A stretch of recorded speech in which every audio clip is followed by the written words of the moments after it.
You do not need to introduce me. By now, you probably already know who I am. Miley Hayes. The Miley Hayes. Billboard chart topper. Sold out world tours. Millions of fans screaming my name. But let me tell you something most people do not know. 5 years ago, I was nobody. I was a 24-year-old girl singing in coffee shops for tip money, getting laughed at by my own family, living in a tiny apartment in Brooklyn, wondering if I would ever make it. And then she walked into that cafe. Agna Gaudier. The woman who changed everything. The woman who believed in me when no one else did. The woman I fell hopelessly, completely in love with. This is our story. The real story. Not the sanitized version you read in magazines or see in interviews.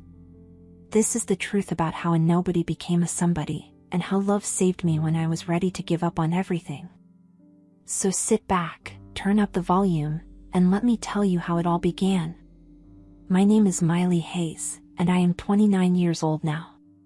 But this story starts when I was 24, broke, and singing my heart out in a cafe in Manhattan for $75 and whatever tips people threw in my guitar case. I grew up in a pretty typical middle-class family in New Jersey. My mom, Catherine, was a high school English teacher. Strict, practical, always worried about security and stability. My dad, Robert, worked in an office doing something with insurance that I never fully understood. And my older brother, Marcus, he was the golden child. The one who did everything right. Graduated top of his class. Went to medical school. Became a surgeon. Made our parents so proud they practically glowed whenever they talked about him. And then there was me. Miley. The disappointment. I knew from the time I was 12 years old that I wanted to be a singer. Not just any singer. I wanted to be a star. I wanted to stand on stages in front of thousands of people and make them feel something with my voice. I wanted my songs played on the radio. I wanted to matter. My parents did not understand. They thought it was a phase. They thought I would grow out of it, go to college, get a real job, settle down. But I did not grow out of it. After high school, I did not apply to colleges. I worked part-time jobs and spent every free moment practicing my voice, writing songs, learning guitar, studying music theory on YouTube. My parents were furious. We fought constantly. My mom would cry and ask why I was throwing my life away. My dad would lecture me about responsibility and reality. And Marcus, perfect Marcus, would shake his head and tell me I was being selfish and immature. But the worst was my aunt, my dad's sister Linda. She made no effort to hide her contempt. At family dinners, she would make snide comments. Still singing in coffee shops, Miley? Is that even a real job? She would laugh like it was the funniest thing in the world. When are you going to do something with your life? I tried not to let it get to me. I tried to stay focused on my dream. But it was hard. So hard. Living on barely any money. Watching my friends from high school graduate college and start careers. Seeing the disappointment in my parents' eyes every time I came home for holidays. I was singing at this cafe called the Blue Moon. It was a tiny place in the East Village, the kind of spot that smelled like espresso and old books. They had live music on Friday and Saturday nights. I had a regular slot, 8 to 10 p.m. The owner, an older guy named Sal, paid me $75 a night plus tips. Some nights I made an extra $50 in tips. Some nights I made $10. But I loved it. I loved being on that little stage with my guitar. I loved watching people's faces when I sang. Some would ignore me, typing on laptops or having conversations. But some would stop and listen. Really listen. And those were the moments that kept me going. It was a Friday night in October when I first saw her. The cafe was moderately crowded. The usual mix of college students, young professionals, a few older regulars who came for the music. I was on stage, halfway through my second set. I was singing an original song I had written called Invisible. It was about feeling unseen, about fighting for a dream nobody believed in. And then I saw her walk in. She was impossible not to notice. She was tall, probably 5'9", with dark brown hair that was almost black, cut short in a sophisticated style. She looked older than most of the crowd, maybe late 30s or early 40s. She was wearing an expensive-looking coat and carrying a designer handbag. Everything about her screamed money and class. She ordered a coffee at the counter, then found a seat near the back. And then she looked at me. Our eyes met for just a second, and something electric passed between us. I almost forgot the words to my song. I had to look down at my guitar to remember where I was.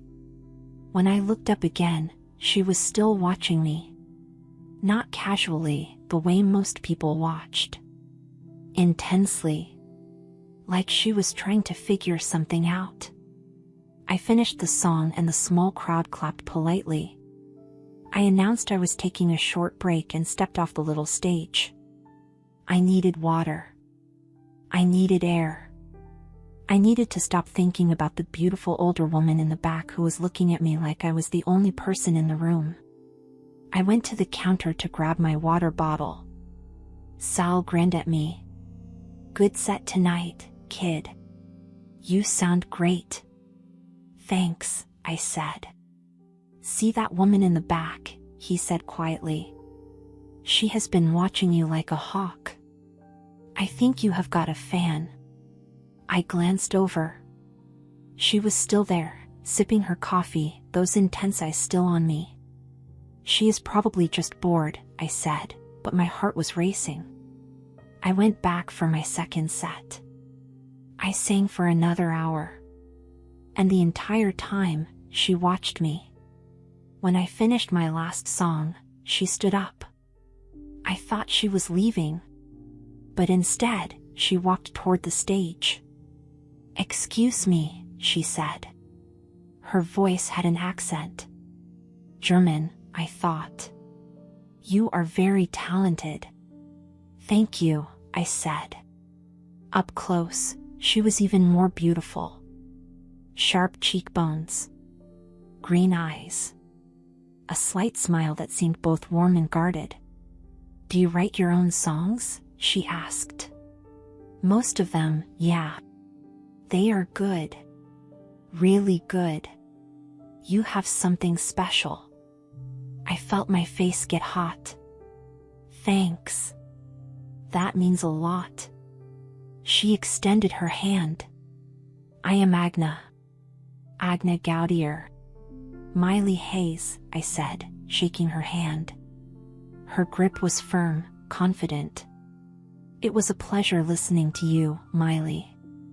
I hope to hear you again soon." She left before I could say anything else. I stood there, staring after her, my hand still tingling from where she had touched it. Sal came over, laughing. "Looks like you made an impression." "Who is she?" I asked. He shrugged. "Never seen her before. But she left $100 bill in your tip jar." My eyes went wide. "What?" "Check for yourself." I ran over to my guitar case. Sure enough, folded neatly among the ones and fives, was a crisp $100 bill. I could not stop thinking about Agna. All week, she occupied my thoughts. Those intense green eyes. That accent. The way she looked at me. The $100 she left, which was more than I usually made in an entire weekend. Friday came around again. I showed up at the Blue Moon for my regular gig, nervous and excited. Would she come back? Did I want her to come back? Why was I so affected by a stranger who had watched me sing? I was setting up my equipment when Sal came over. "Your fan is here," he said with a wink. I looked up. Agna was sitting in the same spot as last week, already watching me with that same intense gaze. My hands shook a little as I tuned my guitar. This was ridiculous. I performed in front of people all the time. Why was I so nervous? But I knew why. Because something about this woman made me feel seen in a way I had never felt before. I started my set. I sang with everything I had, pouring my heart into every note. And the entire time, I felt her eyes on me. It was exhilarating and terrifying. After my first set, I took a break. I was standing by the counter when she approached. "You were even better tonight," she said. "Thank you. And thank you for last week. The tip. That was really generous." She smiled. "It was well deserved. May I buy you a coffee?" I am working. I have another set. After, then? I should have said no. I should have kept things professional. But I did not want to say no. "Okay," I said. After. The second set felt like it lasted forever. I kept glancing at Agna, making sure she was still there, that I had not imagined the whole thing. Finally, I finished. I packed up my guitar while Sal counted out my payment. Then I walked over to where Agna was waiting. "There is a quieter cafe down the street," she said. "If you would like to talk somewhere with less noise." We walked together through the cold October night.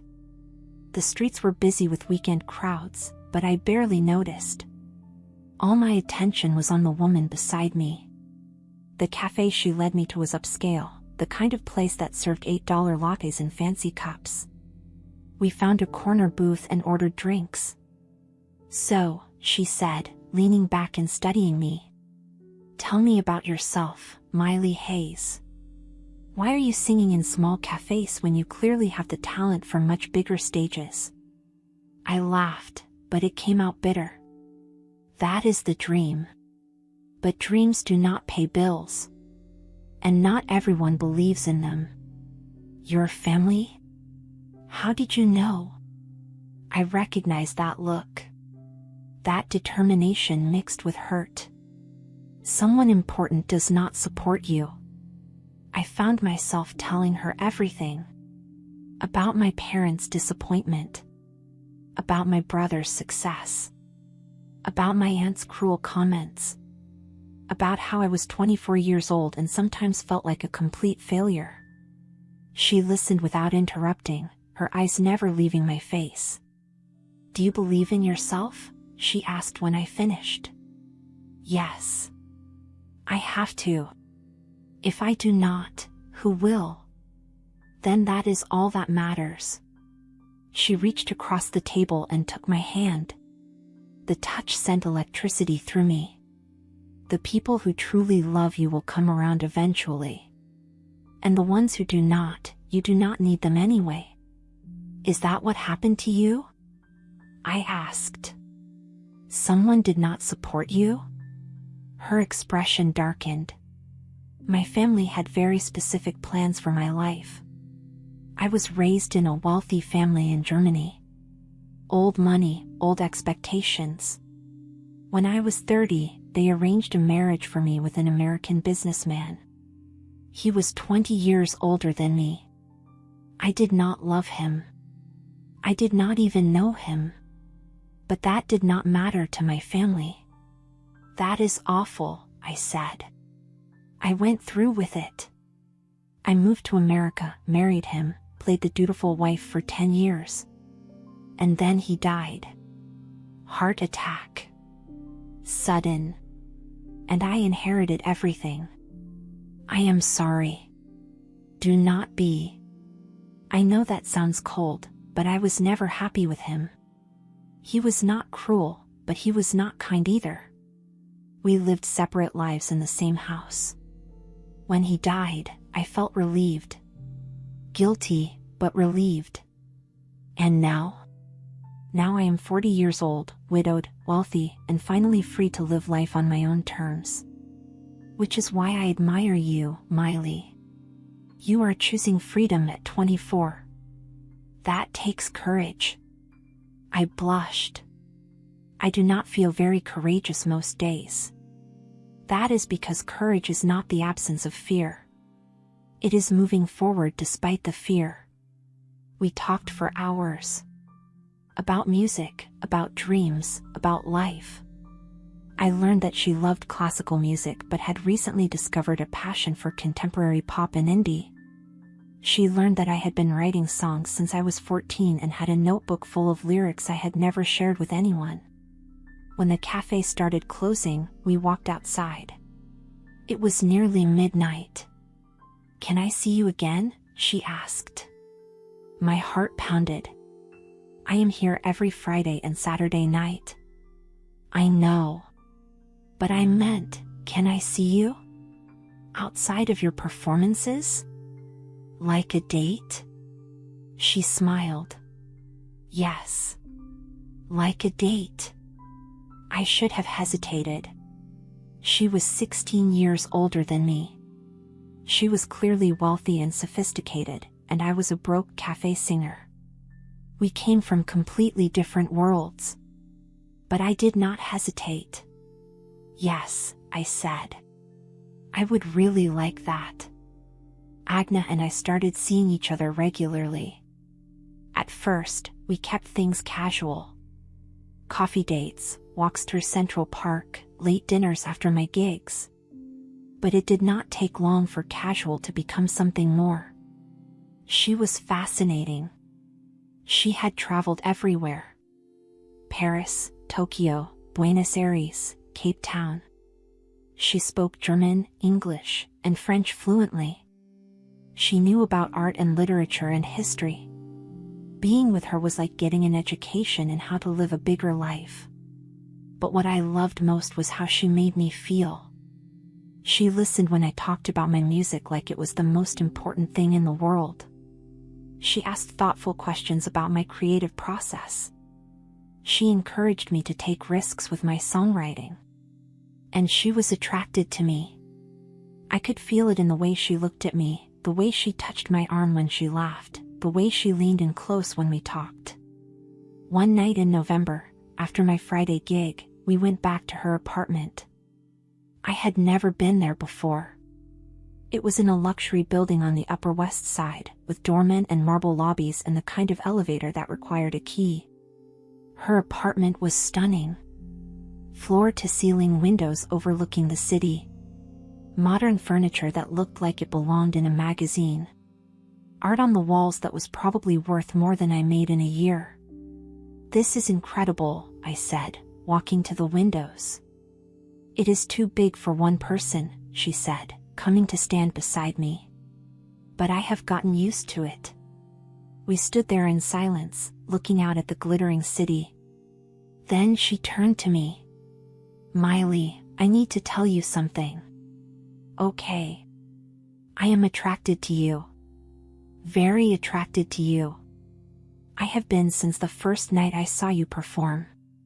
And I know there is an age difference between us. I know our lives are very different. But I cannot stop thinking about you. And if you feel even a fraction of what I feel, I would very much like to kiss you right now." My breath caught. "I feel it too. All of it." She stepped closer, her hand coming up to cut my cheek. "Are you sure?" "I have never been more sure of anything." She kissed me. Soft at first, testing, giving me a chance to pull away. But I did not pull away. I kissed her back, my hands finding her waist, pulling her closer. The kiss deepened. Became urgent. Months of tension and longing pouring out all at once. We stumbled toward her bedroom, kissing and touching, not wanting to separate even for a second. She helped me out of my jacket, then my shirt. I undid the buttons of her blouse with shaking hands. When we finally made it to her bed, she paused, looking down at me. "You are so beautiful," she whispered. "So are you." We made love that night with a passion I had never experienced. She knew exactly how to touch me, how to make me gasp and moan. She explored my body like she was memorizing it. And when I touched her, she came apart in my arms, saying my name like a prayer. Afterward, we lay tangled together, sweaty and breathless and completely satisfied. "That was," I started. "Amazing," she finished. "Yeah." She kissed my forehead. "Stay tonight. Stay with me." "Okay." I fell asleep in her arms, feeling safer and happier than I had in years. Agna and I fell deeply, madly in love over the next few months. We spent every free moment together. She would come to all my gigs, sitting in her usual spot, watching me with those intense eyes. Afterward, I would go back to her apartment and we would stay up until dawn, talking and laughing and making love. She started helping me with my music. She had connections in the industry through her late husband's business associates. She introduced me to a producer who listened to my demos and said I had potential. "You need better recordings," he told me. "Professional studio quality. If you can invest in that, I think we could shop your music around to some labels." But professional studio time was expensive. Thousands of dollars I did not have. That night, I sat in Agna's apartment, feeling defeated. "What if I paid for it?" she said. I looked up from where I was sitting on her couch. "What?" "The studio time. What if I paid for it? Consider it an investment." "Agna, I cannot ask you to do that." "You are not asking. I am offering." "Miley, you have so much talent. The world deserves to hear your music. Let me help you make that happen." "But what if I fail? What if I record these songs and nothing happens? You will have wasted all that money." She came over and sat beside me, taking my hands. "It is not a waste if it helps you pursue your dream. And I do not think you will fail. I think you are going to be a star." Tears filled my eyes. "Why are you so good to me?" "Because I love you," she said simply. "And when you love someone, you support their dreams." It was the first time either of us had said it out loud. "I love you too," I whispered. "So much." We kissed, soft and sweet, and I felt like the luckiest person in the world. In January, Agna wrote a check for $15,000 to cover professional recording sessions. I was terrified and excited and overwhelmed by her generosity. I spent the next 3 months working with the producer and a team of studio musicians. We recorded 5 of my original songs. The process was intense. Long hours, take after take, perfecting every note and every word. But when we finished, I had something real. 5 professionally recorded tracks that actually sounded like they could be on the radio. Agna threw me a listening party at her apartment. She invited music industry people, journalists, influencers, anyone who might help get my music heard. I was terrified, but she held my hand the entire time and told me I was going to be amazing. We played the tracks. The room went silent as people listened. When the last song ended, there was a pause that felt like an eternity. Then everyone started clapping. People came up to me, shaking my hand, asking for my contact information, telling me I had a real future. A woman from a record label gave me her card. "Call me," she said. "I think we should talk." I looked over at Agna. She was beaming with pride. That night, after everyone left, we celebrated alone.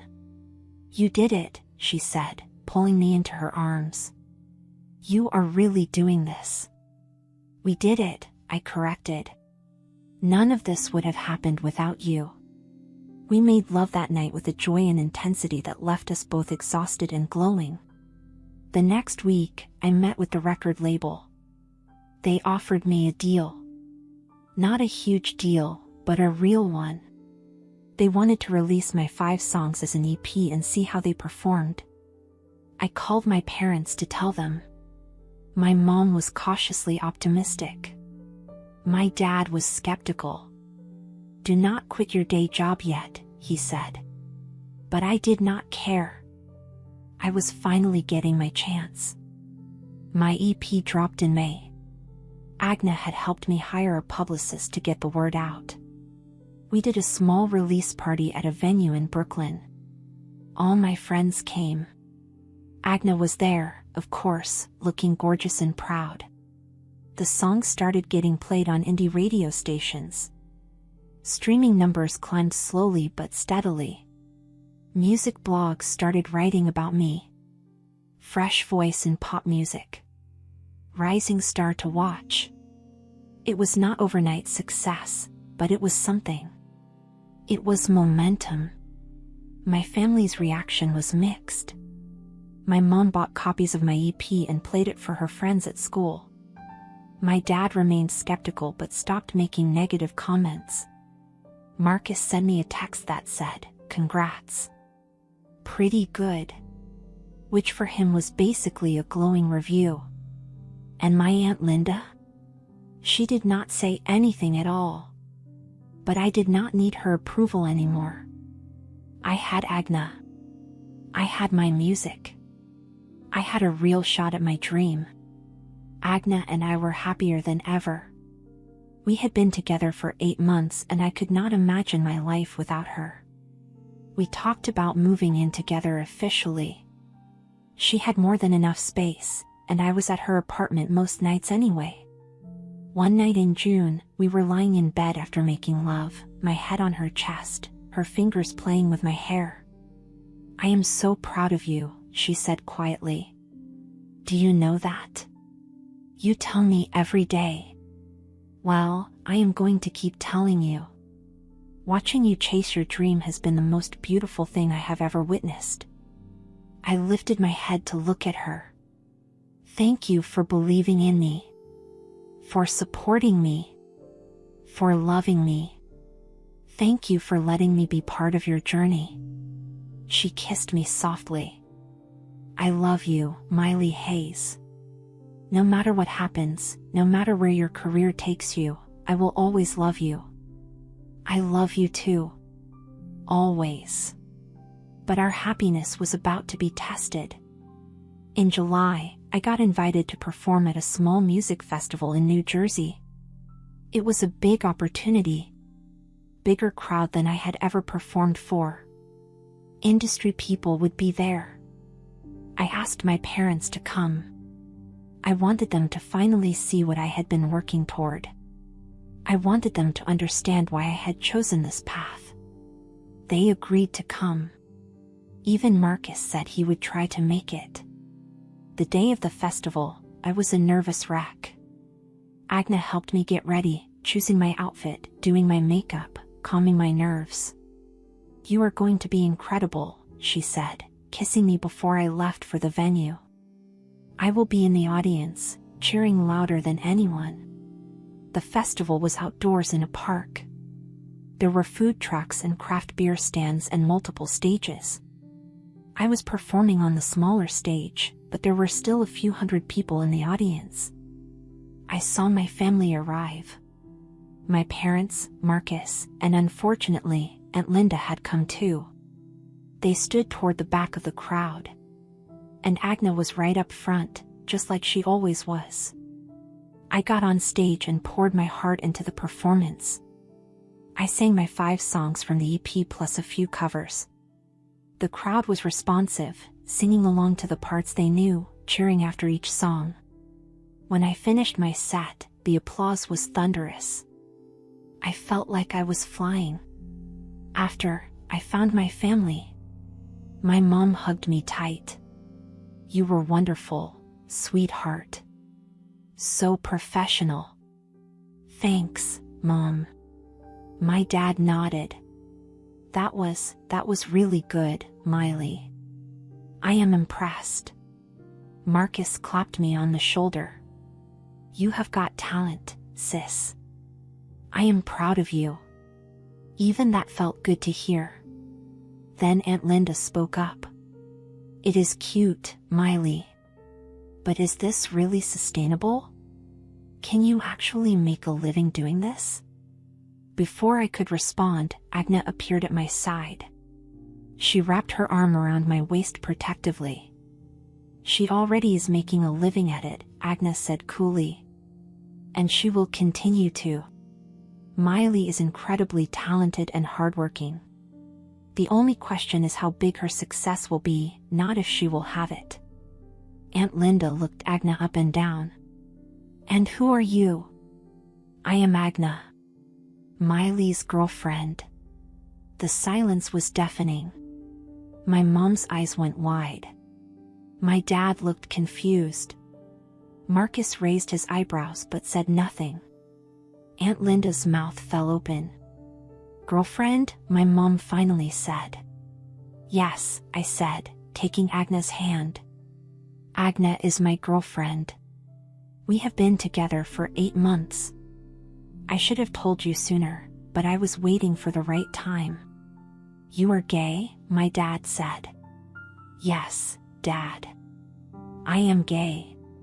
More silence. Then my mom spoke, her voice tight. How old are you? She asked Agna. I am 40, Agna said calmly. She is 24, my mom said. You are 16 years older than her. I am aware. This is inappropriate. This is wrong. My mom looked at me. Miley, what are you thinking? I am thinking that I love her, I said. And she loves me. And we are happy. You are making a mistake, my dad said. This woman, she is too old for you. This is not healthy. You do not know anything about our relationship, I said, anger rising in my chest. Aunt Linda laughed. First you throw away your education to sing in cafes, and now you are dating women? Old women? What next, Miley? That is enough, Marcus said suddenly. Everyone looked at him in surprise. Stop it. All of you. Miley is an adult. She gets to make her own choices. And from what I just saw on that stage, she is making pretty good ones. Marcus, my mom started. No, Mom. Listen to yourself. Miley just performed an amazing set in front of hundreds of people. She is pursuing her dream and actually succeeding. And she found someone who loves and supports her. Those are all good things. Why are we making her feel bad about them? My eyes filled with tears. I had never expected Marcus to defend me. But my parents were not done. My dad shook his head. We are not going to support this. This relationship, this lifestyle, it is not what we raised you for. Then maybe you raised me to think for myself, I shot back. To chase my dreams. To be brave. I am being all of those things. I am sorry that is not good enough for you. Miley, please, my mom said, tears in her eyes. Just end this.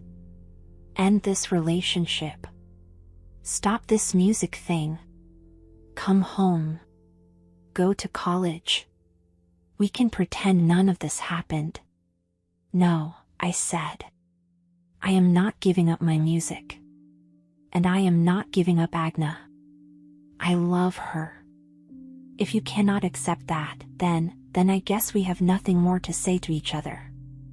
I turned and walked away, Agna's hand tight in mine. I was shaking with anger and hurt. When we got back to her car, I broke down crying. I am so sorry, I sobbed. I am so sorry they were so cruel to you. Shoo, she said, pulling me into her arms. I do not care what they think of me. I only care that you are okay. I am not okay. They want me to give you up. They want me to quit music. They want me to be someone I am not. Then they do not really know you, she said gently. And that is their loss. You are brilliant and talented and brave.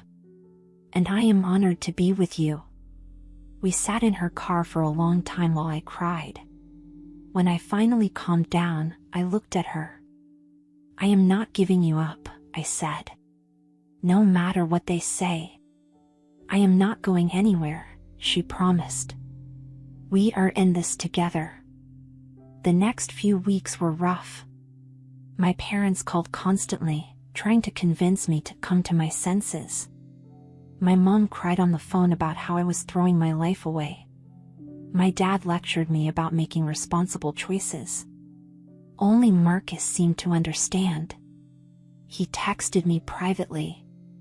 They will come around eventually. Just give them time. In the meantime, keep doing your thing. You are killing it. But the breaking point came 3 weeks after the festival. I went home to pick up some of my belongings that were still at my parents' house.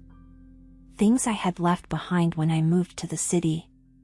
My guitar from high school. Some photo albums. A box of journals.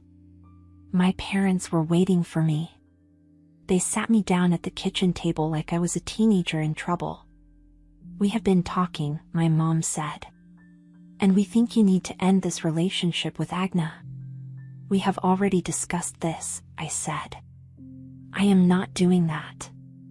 She is too old for you, my dad said. She is taking advantage of you. That is not true. She loves me. She supports me. She is filling your head with unrealistic dreams, my mom said. This music thing, it is not going to work out. You need to face reality. My music is doing well, I argued. I have a record deal. I am getting radio play. I performed at a festival. This is real. It is a phase, my dad said dismissively. You need to think about your future. A real future. With a real career. Music is my real career. No, it is not. It is a hobby. A pipe dream. My dad stood up, his face red with anger. We did not raise you to be some starving artist singing for pennies. We raised you to be better than that. And I am better than that, I said, standing too. I am following my passion. I am being true to myself. I am building a life that I love. Why is that not enough for you? Because you are making foolish choices, my mom said, crying now. Dating that woman. Chasing this impossible dream. You are embarrassing this family.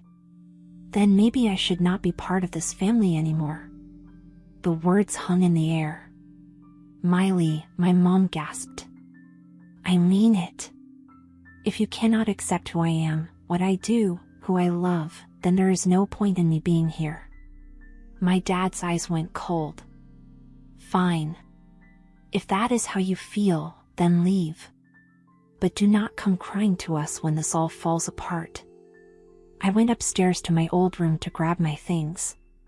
My guitar was leaning against the wall. I picked it up, and that is when my dad appeared in the doorway. Leave the guitar, he said. What? No. This is mine. You gave it to me for my 16th birthday. And now I am taking it back. You want to make adult decisions? You want to reject this family? Then you do not get to take anything from this house. Dad, please. He grabbed the guitar from my hands. Before I could stop him, he smashed it against the wall. The wood splintered. Strings snapped. My beautiful guitar, the one I had written my first songs on, was destroyed. I stood there in shock, staring at the broken pieces on the floor. Get out, my dad said. I grabbed the box of journals and ran out of the house. I got in my car and drove, tears streaming down my face, barely able to see the road. I ended up at Agnes' apartment. When she opened the door and saw my face, she pulled me inside immediately. What happened? I told her everything. About the fight. About my dad destroying my guitar. About being kicked out. She held me while I sobbed, stroking my hair, whispering that everything would be okay. Move in with me, she said suddenly. I pulled back to look at her. What? Move in with me. Officially. Bring all your things. This is your home now. We are your family now. Are you sure? I have never been more sure of anything. I love you, Miley. And I want to build a life with you. Let me take care of you. Let me support you. Let me be your home. I kissed her through my tears. Yes. Yes, I want that too. That night, we went back to my tiny apartment in Brooklyn and packed up everything I owned. It did not take long. I did not have much. But what I had, I brought to Agnes' place. Our place now. As we unpacked my boxes in our apartment, she said, "We are going to make your dreams come true, Miley. I promise you that. We are going to show everyone who doubted you exactly how wrong they were." I believe you, I said. And I did. Living with Agna was wonderful. I had my own space in the apartment to work on music. She bought me a new guitar, a beautiful Taylor that sounded like heaven. She set up a small home studio for me to record demos. And my career was taking off. My EP had caught the attention of a major streaming platform.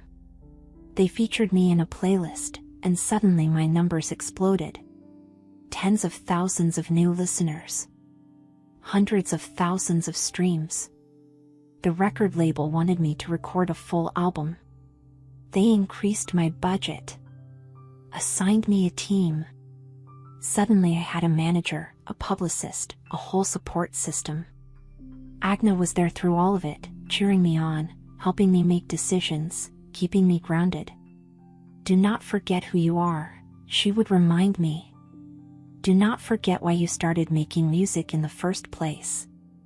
It is not about fame or money. It is about the art. It is about connection. I recorded my first full album over 6 months. 12 original songs. It was the hardest thing I had ever done, but also the most rewarding. The album dropped in March. The title was Finally Free.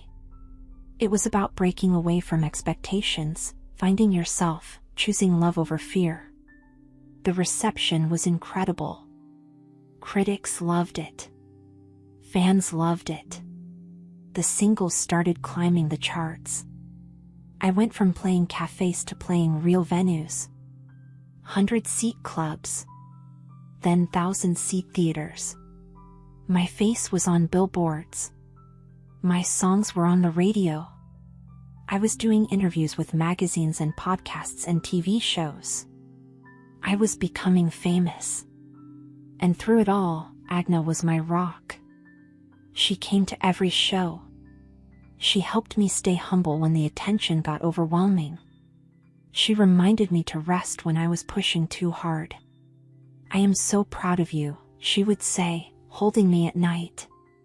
But I also want you to take care of yourself. Fame is wonderful, but health and happiness are more important. One night after a particularly successful show in Boston, we were back in our hotel room. I was exhausted but buzzing with adrenaline. The crowd had been incredible. 3,000 people singing my lyrics back to me. Did you see that? I said, pacing the room. They knew every word. Every single word. Agnes smiled from where she sat on the bed. I saw. It was beautiful. This is really happening.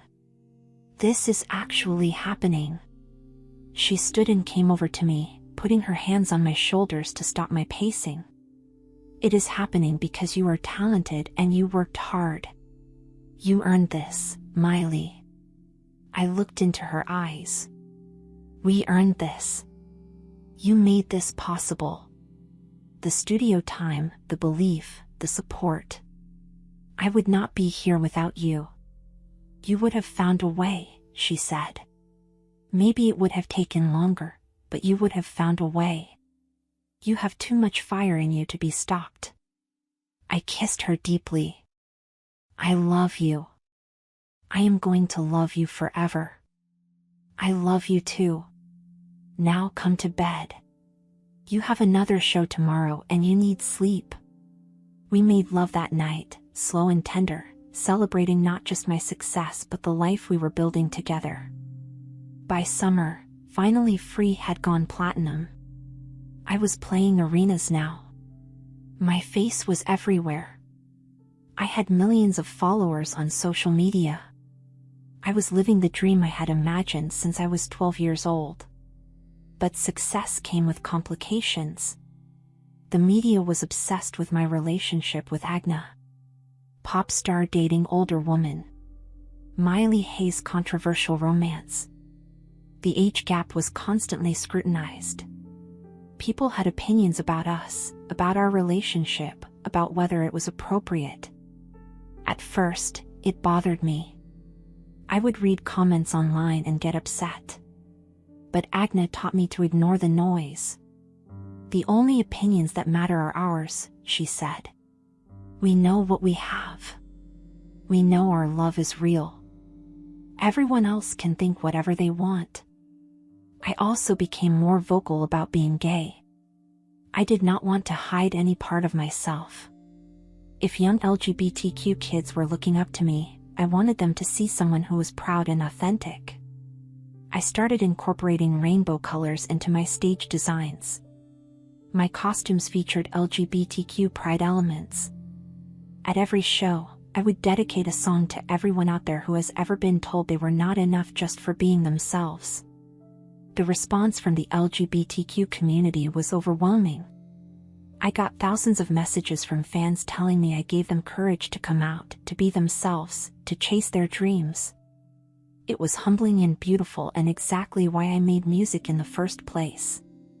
In August, I was invited to perform at a major Pride festival in New York. It was one of the biggest stages I had ever played. Hundreds of thousands of people in the audience. Agna stood side stage, watching me with pride. During my set, I stopped between songs to address the crowd. I want to talk about something personal for a minute, I said. The crowd quieted down. 5 years ago, I was singing in coffee shops for tip money. I was told by my own family that my dreams were foolish. That being a singer was not a real job. That I was wasting my life. The crowd booed sympathetically. But I kept going. Because I believed in myself. And because I found someone who believed in me too. Someone who loved me for exactly who I am.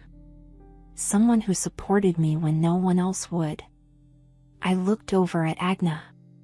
She had tears in her eyes. Agna, can you come out here? She hesitated, then walked onto the stage. The crowd erupted in cheers.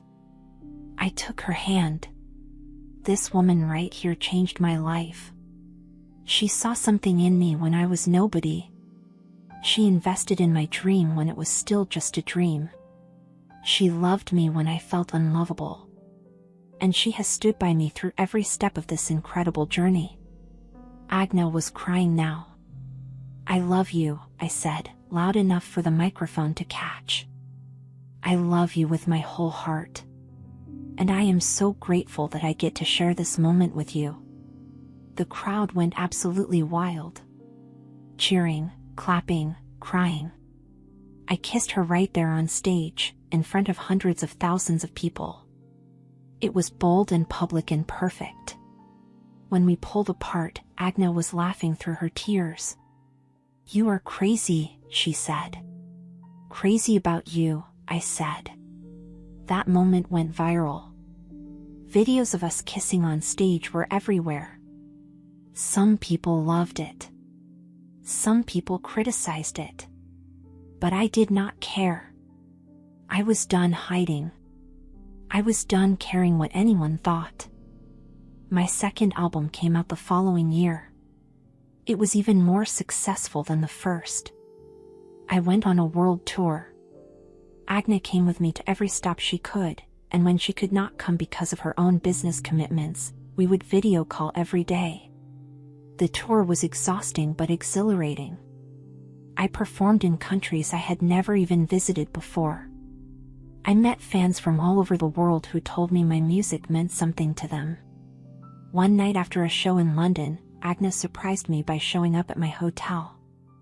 I thought she was back in New York, but she had flown out to see me. I missed you too much, she said, kissing me in the doorway. I am so glad you are here, I said, pulling her inside. We spent the weekend exploring London together when I was not performing. We held hands walking along the Thames. We kissed in front of Big Ben. We were just two people in love, enjoying life together.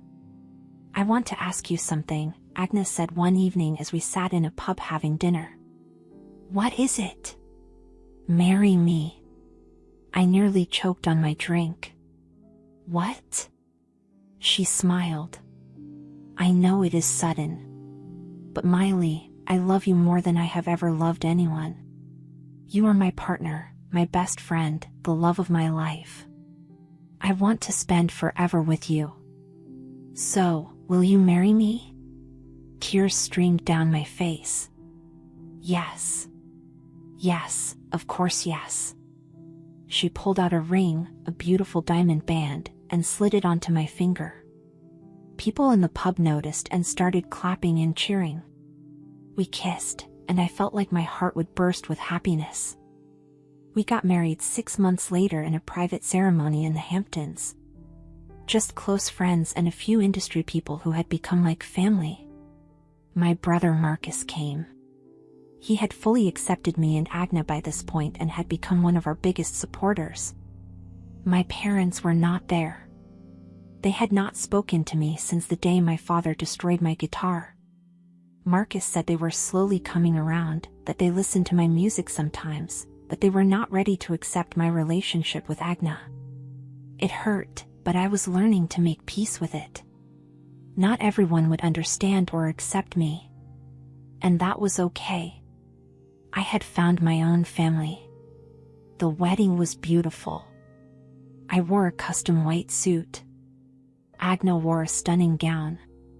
We exchanged vows on the beach at sunset, promising to love each other for the rest of our lives. Miley Hayes, Agnes said through tears during her vows. You walked into my life when I had given up on ever feeling real love. You were this bright, passionate, fearless young woman chasing an impossible dream. And you made me believe in dreams again. You made me believe in love again. You made me believe in myself again. I promise to support you, encourage you, and love you with everything I have every day, for as long as we both live. I could barely get through my own vows without sobbing. Agna, you saved me. When I had nothing, when everyone told me I was a failure, when I wanted to give up, you believed in me. You saw something in me I could not see in myself. You gave me the resources, the confidence, and the love I needed to become who I am today. Every song I sing, every stage I stand on, every dream I achieve, it is because you made it possible. I promise to never take you for granted. I promise to love you fiercely and proudly. I promise to be your partner in everything. I love you so much. When we kissed as wives for the first time, our small group of guests erupted in applause. The reception was intimate and perfect. We danced under string lights. We ate amazing food. We celebrated with the people who truly loved and accepted us. That night, in our hotel suite, we made love as wives for the first time. It felt different, deeper, more meaningful. Mrs. Gaudier Hayes, Agnes said, testing out our hyphenated last name. I love the sound of that, I said. Me too. I love everything about this. About us. Me too. Thank you for choosing me. Thank you for letting me, she said. The next few years were a whirlwind. I released 2 more albums, both massive successes. I won my first Grammy. Then my second. Then my third. I was now playing stadiums. 50,000 people. 60,000 people. My face was on the covers of magazines. I was invited to perform at the Super Bowl halftime show. I had become exactly what I dreamed of being, a world-famous singer. But through all of it, Agnes kept me grounded. She made sure I did not lose myself in the fame. She made sure I stayed connected to why I made music in the first place. We bought a beautiful house in the Hamptons where we could escape the chaos of fame. We traveled the world together. We lived a life of luxury, but also a life of love and meaning. I became one of the most prominent LGBTQ voices in music. I used my platform to advocate for LGBTQ rights, to support young queer artists, to create change. Every concert I did featured rainbow colors. Every album I released had songs about being proud of who you are. I partnered with LGBTQ organizations to raise money and awareness. And I never stopped talking about Agnes. In every interview, I made sure people knew that she was the reason for my success. That her belief in me had made everything possible. One day, I was doing a press conference for my latest album. A journalist asked, "You talk about your wife a lot. Some people say the age gap in your relationship is inappropriate. What do you say to critics?" I smiled. I say love is love. Agnes and I have been together for 7 years now. We have built a beautiful life together. She is my best friend, my partner, my biggest supporter. The people who criticize our relationship do not know us. They do not know our love. And honestly, their opinions do not matter to me. What matters is that we are happy. What matters is that we treat each other with respect and love.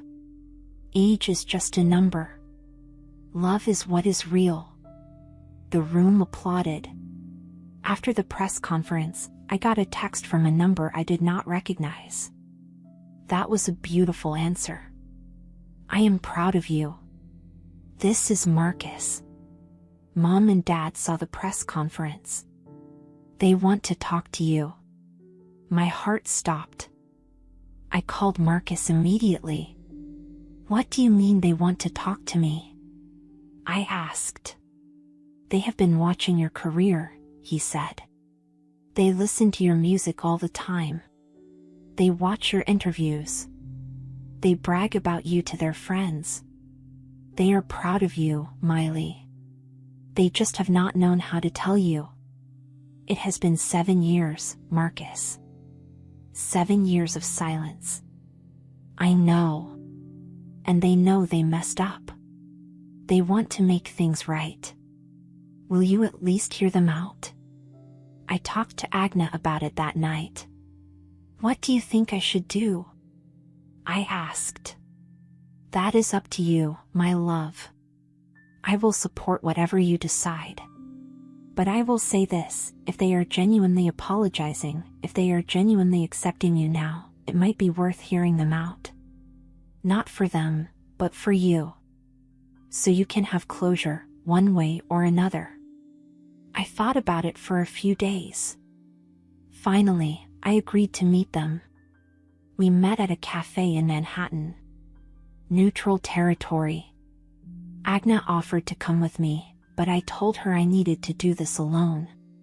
When I walked in, I saw my parents sitting at a table in the corner. They looked older. My mom had more gray hair. My dad looked tired. I sat down across from them. Hi, I said. "Hi, sweetheart," my mom said, her voice breaking. We sat in awkward silence for a moment. Then my dad spoke. "We owe you an apology. A huge apology. We were wrong. About everything. Your music, your relationship, the way we treated you. We were so wrong.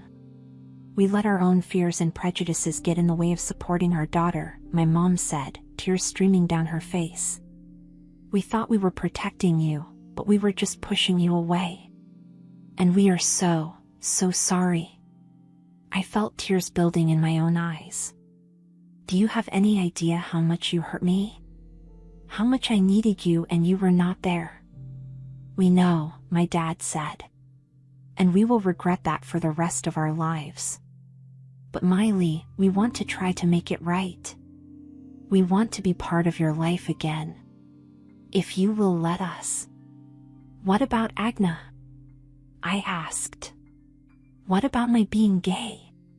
"We love you," my mom said firmly. "All of you. Including your wife. We want to meet her, to apologize to her for how we treated her. We want to start over. And we have been watching you," my dad said. "We have seen what you have accomplished. You were right, Miley. You were right to follow your dream. You are incredibly talented. You are successful. You are happy. And we are so proud of you." I started crying. I had waited so long to hear those words. "We watched your press conference," my mom said. "When you defended your relationship, when you talked about love being what is real, we finally understood. You have found something beautiful. Something we threw away because we were too stubborn and scared to accept it." We talked for 2 hours. They asked about my life, my music, my marriage. They wanted to know everything they had missed. At the end, my mom asked, "Can we start over? Can we try to be a family again?" I thought about it. 7 years of hurt could not be erased in one conversation. But maybe it was a start.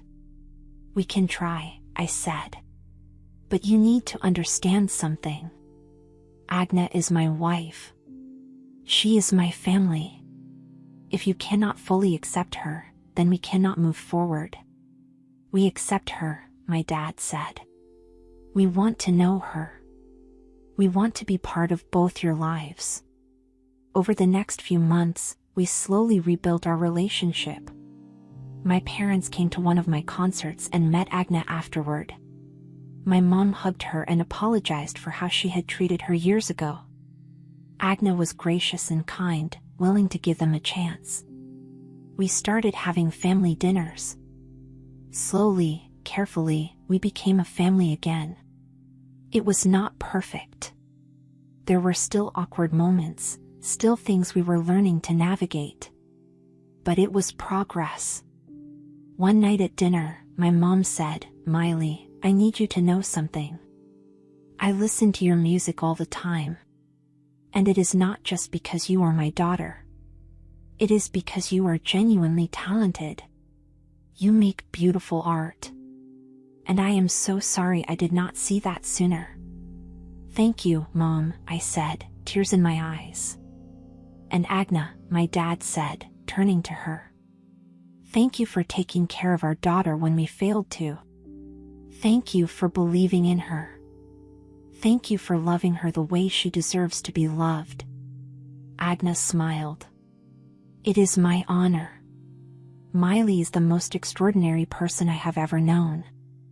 I am lucky to be her wife." Marcus raised his glass. "To family. To second chances. To love winning in the end." We all clinked glasses, and I felt a sense of peace I had not felt in years. It has been 10 years now since I first saw Agna walk into that cafe. 10 years since she changed my life forever. I am 34 years old. Agna is 50. And we are more in love than ever. I am one of the biggest pop stars in the world. I have sold out stadium tours on every continent. I have won 11 Grammys. I have broken streaming records. My albums have gone multi-platinum. But none of that matters as much as the life I have built with Agna. We have houses in New York, Los Angeles, and the Hamptons. We have luxury cars and designer clothes and everything money can buy. But what makes me happiest is waking up next to her every morning. It is making her coffee. It is slow dancing in our kitchen. It is laughing together at something silly. Last week, I had a concert at Madison Square Garden. 20,000 people singing my songs. It was incredible. But the best moment was when I brought Agna on stage during my encore. I want to talk about my journey for a minute, I said to the crowd. 10 years ago, I was singing in a cafe for $75 a night. I was 24 years old, broke, with a dream that everyone said was impossible. And then this woman walked into that cafe. I gestured to Agna, who was standing beside me, looking beautiful and slightly embarrassed by the attention. She saw something in me I could not see in myself. She believed in me when no one else did. She invested in my dream. She loved me unconditionally. She gave me the courage to be myself, to chase my passion, to never give up. Every single success I have achieved, it is because of her. Every stage I have stood on, it is because she made it possible. Agna, you are my everything. Thank you for changing my life. Thank you for loving me. Thank you for being my wife. The crowd erupted in cheers. I turned to Agna and kissed her, right there in front of 20,000 people. And I did not care who was watching or what anyone thought. I was proud to love her. I was proud to be loved by her. After the show, we were in my dressing room. I was exhausted but exhilarated. You are going to make me cry every time you do that, Agna said, wiping her eyes. Good, I said, pulling her into my arms. I want the whole world to know how much I love you. I love you too. So much. I am so proud of everything you have accomplished. We accomplished it together, I said. None of this would exist without you. We went home that night to our apartment in the city. The same apartment where I first stayed with her all those years ago. We had renovated it, made it truly ours, but it was still the place where our life together began. As we got ready for bed, Agna said, "Do you remember that first night? When I asked you to coffee after your set?" Of course I remember. I was so nervous. I knew that night I was going to fall in love with you. I did not know how or when, but I knew. How did you know? Because you had this light in you. This passion and fire and determination. You were so young and so brave. And I wanted to be part of that light. I wanted to help you shine. You did more than help me shine, I said. You taught me to believe in myself. You taught me that love is worth fighting for. You taught me that being yourself is the bravest thing you can do. We lay in bed, wrapped around each other, comfortable and content. What do you think the next 10 years will bring? She asked. More music. More love. More adventures. Maybe we will start a foundation to help young LGBTQ artists the way you helped me. Maybe we will adopt kids. Maybe we will just travel the world and enjoy life. Whatever it is, as long as I am with you, it will be perfect. I love you, Miley Hayes, she said. I love you, Agna Gaudier Hayes, I said. And as I drifted off to sleep in my wife's arms, I thought about how different my life could have been. If I had listened to my family and given up on music. If I had been too scared to fall in love with a woman 16 years older than me. If I had let fear and doubt win. But I did not. I chose to be brave. I chose to follow my dreams. I chose love. And that choice gave me everything. A few months ago, I ran into Aunt Linda at a charity event in New Jersey. She looked uncomfortable when she saw me, like she wanted to avoid me. But I walked right up to her. "Hi, Aunt Linda," I said with a smile.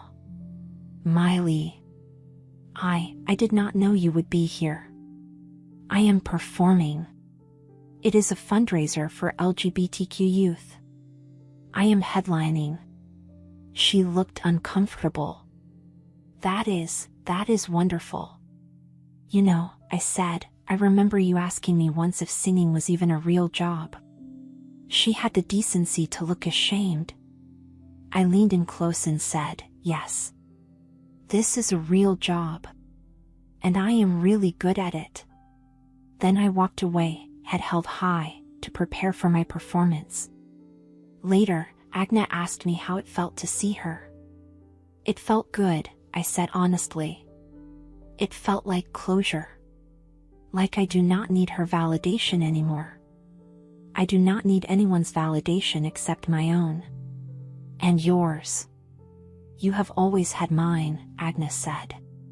"From the very first moment." "I know. And that is all I have ever needed." Now, as I sit here reflecting on the past decade, I am overwhelmed with gratitude.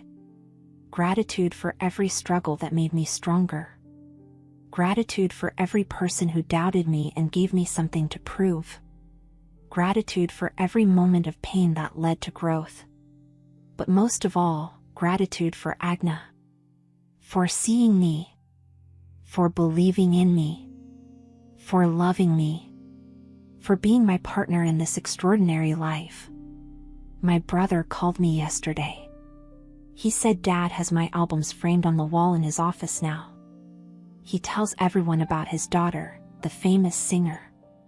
Mom apparently plays my songs for her students and talks about following your dreams. It is not a perfect reconciliation, but it is something. It is proof that people can change. That love can heal. That it is never too late to make things right. And me? I am living proof that dreams do come true. That being yourself is worth it. That love, real love, can change everything. I am Miley Hayes. World-famous singer. Grammy winner.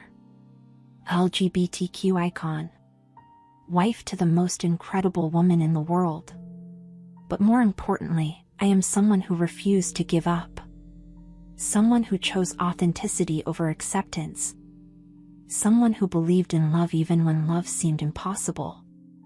And if my story can inspire even one person to chase their dreams, to be themselves, to choose love over fear, then everything I have been through was worth it. Thank you, Agna, for believing in me when I was just a 24-year-old singing in a cafe. Thank you for loving me through every stage of this journey. Thank you for being my home. This is our story. And I would not change a single moment of it. And this is the song dedicated to us.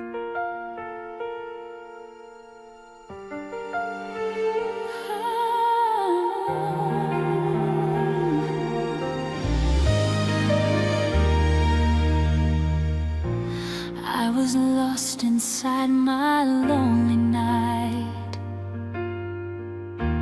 dreaming small, afraid to take flight. Then you came and saw me for me, a love that whispered, "You're meant to be." You lifted me up when I'm falling down, turn my silence into sound, hold my heart and set it free, show me the love I was meant to see. Oh, with you I believe, you lift me up and help me breathe.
and help me breathe.